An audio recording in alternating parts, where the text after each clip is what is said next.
So Morgan Freeman, an African American back in the 50s, and Jessica Tandy, a grouchy old Jewish lady in the same car together. This could be really, really funny, or it could be a little bit boring. But anyway, let's get on with the review. Driving Miss Daisy. So Driving Miss Daisy stars Jessica Tandy. Is that her name? Yep, Jessica Tandy. If I get that right. And basically, she's getting older. She can't exactly drive well anymore. Then Dan Aykroyd, her son, says, "I'm gonna get you a driver, and you're gonna have to do this." And she's really grouchy, and also, and I can say that several times. And she can be a definite pain in the ass sometimes, and all such. So she doesn't want a driver at all. But Dan Aykroyd decides, you know what, I'm going to get a driver anyway because, well, she's getting older, her license is gone, and, well, she can't exactly go anywhere by herself anymore. So he goes out there to search for a driver, runs into Morgan Freeman, who is who is speaking the weirdest Southern accent I have ever heard, but I still really enjoyed it, and he gets hired for the job and all such. Now, at first, Miss Daisy and Morgan Freeman, they really do not get along at all. Well, she doesn't get along with him, and he's just basically trying to do his job and all that such. But eventually she caves in, and they start driving around and everything. So, how are the driving scenes? They were a whole lot of fun, I'll admit. Especially when she is in the back going, "Oh, slow down a little bit. This is going too fast for me." And Morgan Freeman goes, "Oh, we're not going more than 20 miles per hour, 15 miles an hour." And she goes, "I like to go under the speed limit." And he goes, "The speed limit's 35 here."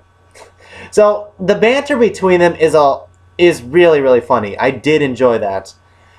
And everything. Though there is one part in this movie that really did catch me off guard, but then it reminded me exactly what time period that this is taking place in. So she wants to go out to Alabama, where her cousin's having his 1,000th-year-old birthday, and she doesn't want to be late and everything. So they stop to eat sandwiches and all such, talking about what was like in her younger years and all such. And then as they're about to take off, two policemen walk up to Morgan Freeman and they say, "Hey, buddy, what do you think you're doing with this car here?" Right there and then I was like, shit, I forgot. This is 50s. This is the darn 50s, isn't it? So yeah, that really caught me off guard and all such. But the thing is, they're in Georgia. They're in Georgia. How is it that just crossing the border into Alabama, suddenly we're getting the racist stuff? Because see, Georgia is where Martin Luther King was from, who is also mentioned in this movie as well. But I didn't really think the movie really needed that type of element, if you know what I mean. Because, well, it's just about them. It's just about Morgan Freeman and Jessica Tandy just driving around. She just needs a driver, and it's just the growing relationship between two friends. The racial element in this movie and the civil rights movement that was happening at the time, it is good to be mentioned in the movie, but it just didn't feel like it is an actual part to play in this movie. If I'm speaking clearly, it doesn't feel like it really connects to what story I'm trying to watch here. I mean, it's a good story. It definitely deserves its own movie. Actually, it deserves documentaries, TV shows, all that such. It is definitely an interesting story to go, but it doesn't feel like it connects to this certain story. Because every time it is mentioned, every time it is brought up, it just doesn't connect. And also, by the time all that wraps up, you're just thinking to yourself, why was that there? And another bad part that is in this entire movie was probably Dan Aykroyd himself. Why? Because the dude looks like he was bored all the time. He is always going, "Mama, come on, I wanna get you a driver, and also I need to get back to my wife, who is a complete slut, by the way, if you look at the woman. Sorry for my language, but she totally is. Come on."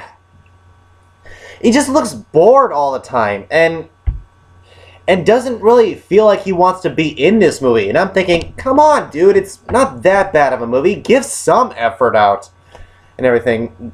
Because if I see movies like The Blues Brothers or Ghostbusters and, you know, a lot of his most famous movies, and you see his acting in this movie, you're just thinking to yourself, you have not put any effort in this at all. So anyway, Driving Miss Daisy is fun for like half the movie. For say half of it, when it's focused on Morgan Freeman and Jessica Tandy, that was good. Everything else just feels like a complete waste of time. And I'm gonna say it's not exactly the most enjoyable thing to watch, especially when it gets to the halfway mark and we're jumping back and forth through time periods. And then there's the civil rights movement that went absolutely nowhere for this story. So I gotta say, this movie here, it's okay, but I don't think anyone's gonna really bother you if you skip it. So that's my thoughts on Driving Miss Daisy. Have you seen it? What did you think about it? If you liked it, good. If you didn't, that's alright too. But whatever you thought, comment below, let me know, and I'll see you in the next video. Bye.